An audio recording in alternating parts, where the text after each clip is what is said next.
all the latest military news update.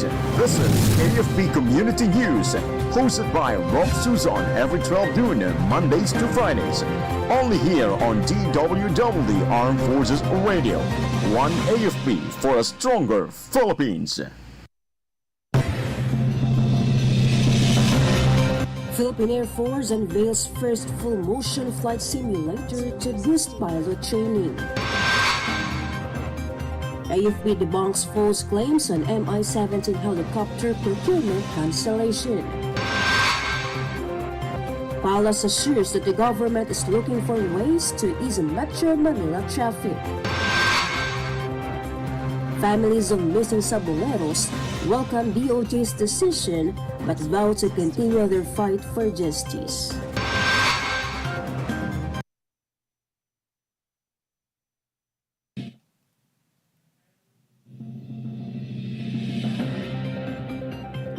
Hello to everyone, especially to our troops at Camp Emilio Aguinaldo in Quezon City. Today is Thursday, December 11, and this is AFP Committee News, your source for the updates on the armed forces and other developments across the country. I'm Rofh Suzon-Abay here to bring you today's stories. DWDD Armed Forces News. For the brief overview of our news, the Philippine Air Force inaugurated its first 2-in-1 full-motion flight simulator and training facility at Brigadier General Benito Ebuen Air Base in Cebu. Led by Philippine Air Force Commanding General Lieutenant General Arthur Cordura, the ceremony highlighted the simulator's interchangeable S-70I and Bell 412EP cockpits acquired under the AFP modernization program. The system enables pilots to train safely and realistically for complex and emergency maneuvers while reducing aircraft use and maintenance costs. Lieutenant General Cordura said the new simulator enhances the mission readiness and supports the growing training needs of the Philippine Air Force's expanding helicopter fleet. DWDD Armed Forces News. The Armed Forces of the Philippines refuted false allegations circulating online that the United States forced President Ferdinand Marcos Jr. to cancel the Mi-17 helicopter procurement from Russia. The AFP clarified that the project was terminated under former President Rodrigo Duterte through a letter signed by then Defense Secretary Delfin Lorenzana. It said the cancellation stemmed from security and geopolitical factors, including the Ukraine conflict and sanctions on Russia, which made the acquisition impractical. The AFP urged the public to rely on verified government sources and reaffirm its commitment to transparency and combating disinformation. Armed Forces Radio. From NOLCOM, let us hear some information from Joanne. Isabela declared insurgency-free, now under state of stable internal peace security. The province of Isabela has been declared insurgency-free and is now under a state of stable internal peace and security. Provincial Administrator Attorney Christopher A. Mamawag, speaking on behalf of Governor Rodito T. Albano, said that the ceremonial declaration held yesterday, November 10, at the Isabela Provincial Capital is historic for Isabelinos and a testament to unity and path toward continued development, progress, and growth. He also thanked the Armed Forces of the Philippines, specifically the 5th Infantry Division Philippine Army, the Philippine National Police Regional Office 2, and other agencies involved in maintaining peace, order, and security. Attorney Eduardo R. Cabantac, head of the Secretariat of the PDC-PTF LCAC, said that there was a unanimous decision to declare Isabela insurgency-free and under state of stable internal peace and security based on the October assessment by the Joint Provincial Peace and Order Council, Provincial Development Council, Provincial Anti-Drug Abuse Council, and Provincial Task Force to End Local Communist Armed Conflict. This is John Selok reporting for AFP Community News, One AFP for Stronger Philippines. Thank you, Joanne from NOLCOM. DWDD Armed Forces News. Army forces from the 19th Infantry Battalion clashed with members of the New People's Army Sub-Regional Guerrilla Unit in Barangay Gosaran, Silvino, Lubos, Northern Samar yesterday morning, resulting in one rebel died and the recovery of M16 rifle and other items. The encounter followed information from a civilian who condemned the group's extortion and terror activities. Battalion Commander Lieutenant Colonel Ricky James Rosalejos praised the community cooperation, while 803rd Infantry Brigade Commander Brigadier General Carmelito Pangatungan lauded the troops' swift action and urged the remaining NPA members to surrender. The Philippine Army said it will continue intensified operations to dismantle the rebel presence and secure the communities in northern Samar. DWDD Armed Forces News. The Tactical Operations Group 9 celebrated the 15th anniversary of the Tactical Operations Wing Western Mindanao by treating 151 children from Barangay Songoy Daycare Center and Songoy Elementary School in Zamboanga del Sur to a festive gift-giving activity. Troops and partners from the Pacific Pagadian Satellite Office organized fun games and handed out school supplies, hygiene kits, slippers, raincoats, water tumblers, and snack-filled loot bags. The initiative fostered community spirit and demonstrated how small acts of kindness can create a meaningful impact. TUG-9 reaffirmed its commitment in supporting and uplifting local communities, especially the youth who symbolize the nation's future. Armed Forces Radio. On the other line, let's hear more from Mike about Philippine Army and UST partner to develop autonomous safeguard surveillance robots. The Philippine Army and the University of Santo Tomas signed an agreement to develop a prototype autonomous robot for surveillance, field assessment, and operational safety support.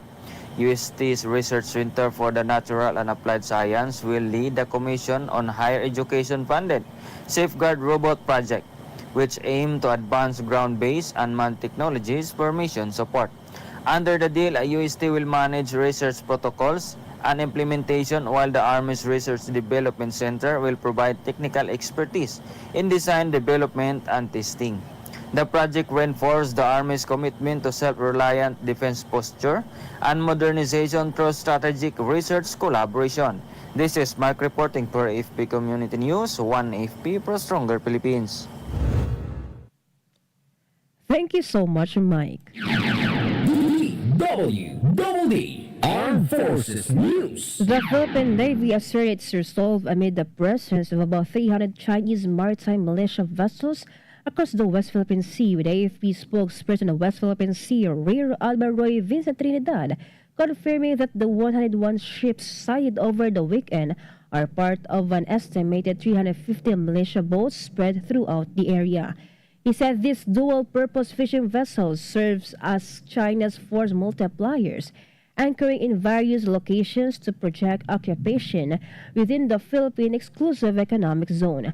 The AFP also monitored 20 China Coast Guard and PLA Navy ships in the region's features, with him noting that Philippine patrols helped deter harassment of Filipino fisherfolk. Despite calling China's continued illegal presence a major challenge, he emphasized that the Navy and AFP remain fully prepared to defend what is rightfully and legally ours with support from partner nations. DWDD National News. For our national news, Malacanang said concerned government agencies are working to address traffic congestion in Metro Manila, especially during the holiday season. Palace Press Officer Claire Castro said the Metropolitan Manila Development Authority, Department of Transportation, and other concerned agencies understand President Ferdinand Marcos Jr.'s directive to act on long-standing congestion problems. She explained some congestion issues are difficult to address immediately, especially during the Christmas season, but stressed that interventions are ongoing. Meanwhile, MMDA Chair Don Artes noted that the volume of vehicles plying across Metro Manila is extremely high, reaching 450,000 vehicles on EDSA alone, more than its 250,000 capacity. Armed Forces Radio. Let us hear more updates from Mel Joy of First Year G about MBLT 10 conducts outreach activity in Cagayan. Yes, Rofh, the headquarters service company of Marine Battalion Landing Team 10 under the 4th Marine Brigade held an outreach activity at Sitio Tapuacan, Barangay Dagupan, Lalo in connection with the unit's 36th Activation Day. The activity featured a food feeding and the giving of toys to children in the area. The outreach aimed to foster positive civilian-military relations, promote goodwill, and provide support to residents in remote communities. This effort of MBLT-10 reflects the unit's continued commitment to uplifting communities within its area of operations. This is Meljo Inesio Oroco reporting for AFP Community News. One AFP for stronger Philippines. Thank you, Maljoya, for CRG. DWDD National News. The Metro Malta Manila Development Authority urged the commuters to use the mass transportation system to decongest roads in Metro Manila of motor vehicles, which is one of the major reasons behind monstrous traffic jams during the Christmas season. MMDA Chairperson Don Artes said the volume of motor vehicles, particularly EDSA, has already exceeded its capacity. This increase in the volume during the holiday season is causing traffic congestion. Artes revealed that around 450,000 motor vehicles were recorded along EDSA alone, which is more than the 250,000 capacity. To manage the high vehicular volume, he said the MMDA has implemented adjustments, which include coordinating with the Department of Transportation to extend operating hours of the MRT and LRT and other public transport systems.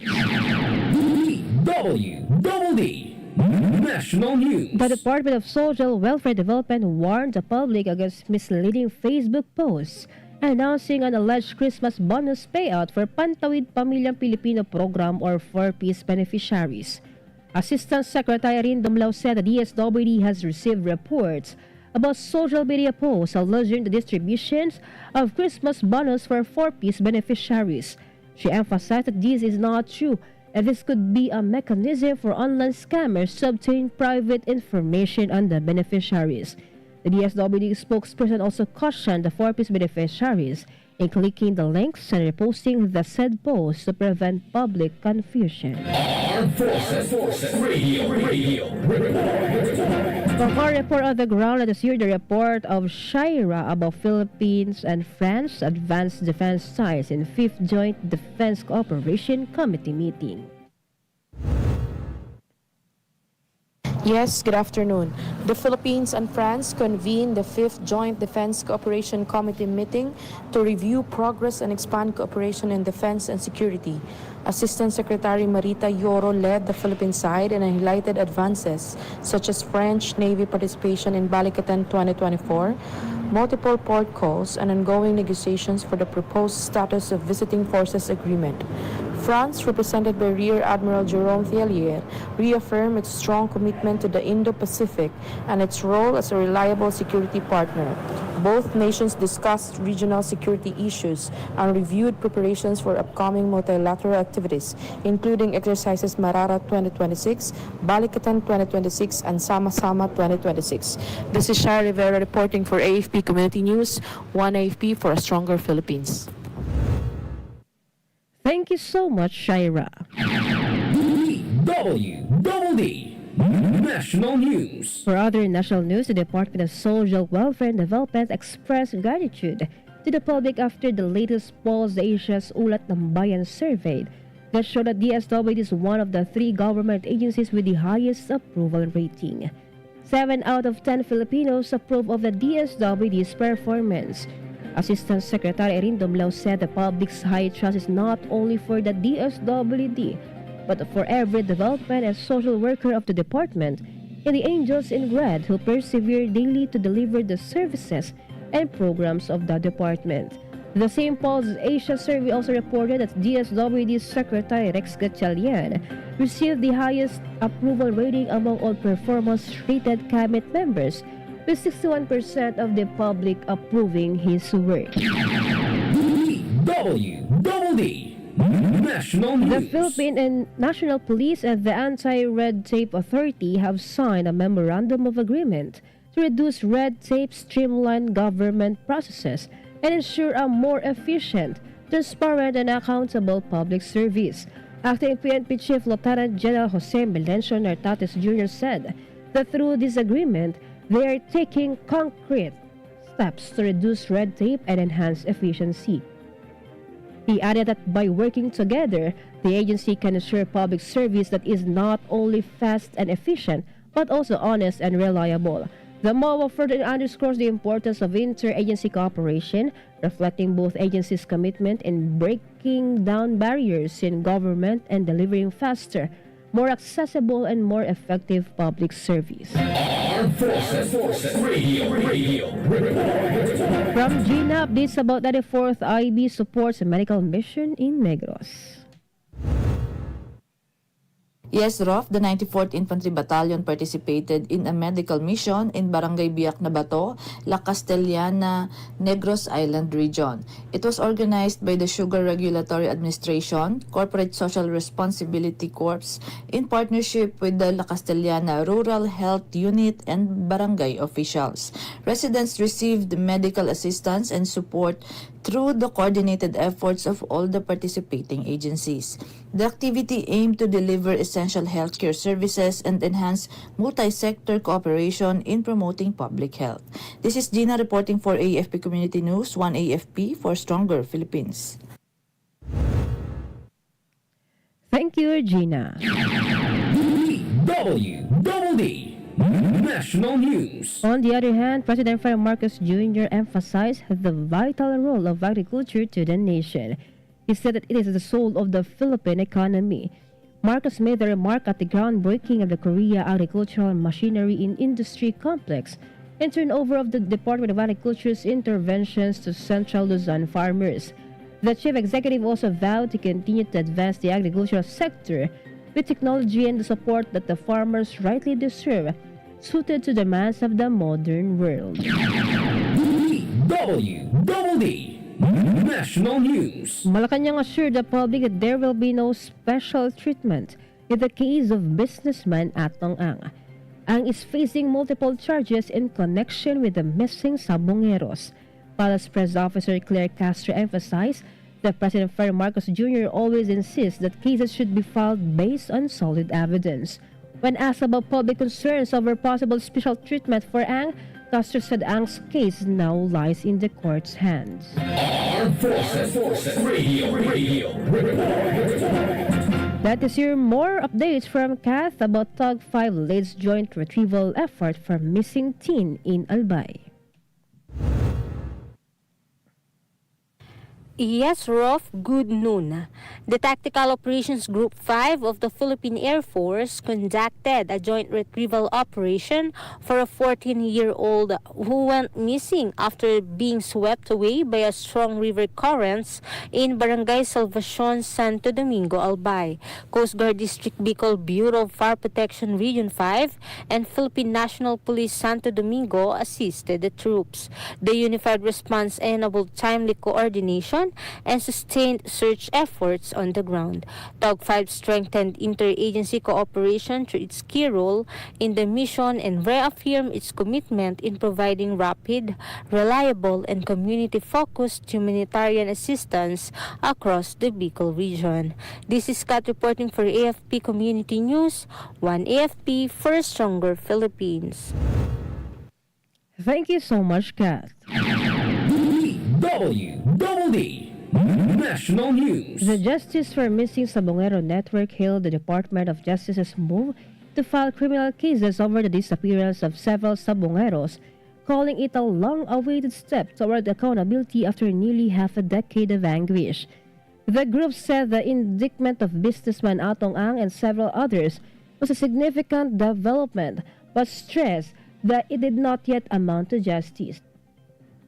They emphasized that the fight continues until all those responsible are held to account. The group said they will not accept half justice, insisting that truth and full accountability must emerge in the proceedings.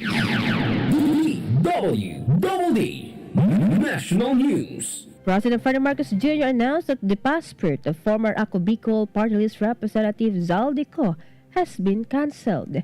PBBM said he has instructed the Department of Foreign Affairs and the Philippine National Police to coordinate with the embassies in various countries to ensure that Ko cannot hide in their country. The president further stated that should Ko be spotted in a particular country, he will be reported to authorities so he could be brought back to the Philippines. Ko and several others are charged over the questionable 289.5 million peso flood control project in Oriental Mindoro.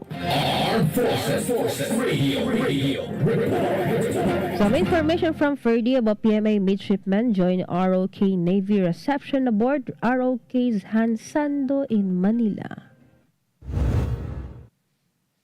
Good day, Rofh. 3 Philippine Military Academy midshipmen joined a reception aboard Republic of Korea ship Hansando ATH-81 during its goodwill visit to Manila from December 9 to 11, 2025. The visit forms part of the ROK Navy's long-distance training mission and highlights growing Philippine ROK defense cooperation through professional exchanges and cultural engagement. On board, the cadets interacted with Korean officers and midshipmen, gaining insights into naval training and maritime security practices. Their participation supports PMA's goal of developing globally aware future AFP officers ready to work with partner navies in strengthening regional security. This is Ferdy Blues reporting for AFP Community News, one AFP for a stronger Philippines. Thank you, Ferdy. DWDD National News. The Commission on Elections expressed support for the passage of an anti-political dynasty law. COMELEC Chairperson George Garcia said they will support any initiative that will put an end to the political dynasty. He added that the public office should be available to anyone who would like to serve. The statement was issued amid the directive of President Fire Marcos Jr. to Congress to prioritize some anti-corruption measures, including a bill banning political dynasties, among others. DWDD Armed Forces News. And that concludes today's broadcast, and thank you for tuning in, especially to our audience on AFP Radio, DWDD's Facebook page. Be sure to join and catch us again tomorrow for more stories and updates, same time and same station. Once again, this is Rofh Suzon-Abay for AFP Community News, one AFP for a stronger Philippines. Behold the latest military news update. This is AFP Community News, hosted by Rofh Suzon every 12 noon, Mondays to Fridays. Only here on DWDD Armed Forces Radio. One AFP for a stronger Philippines. Ito ang DWDD 1134 kHz AM. Balita, impormasyon at musika. Ito ang DWDD AFP Radio. Boses ng Kawal Pilipino.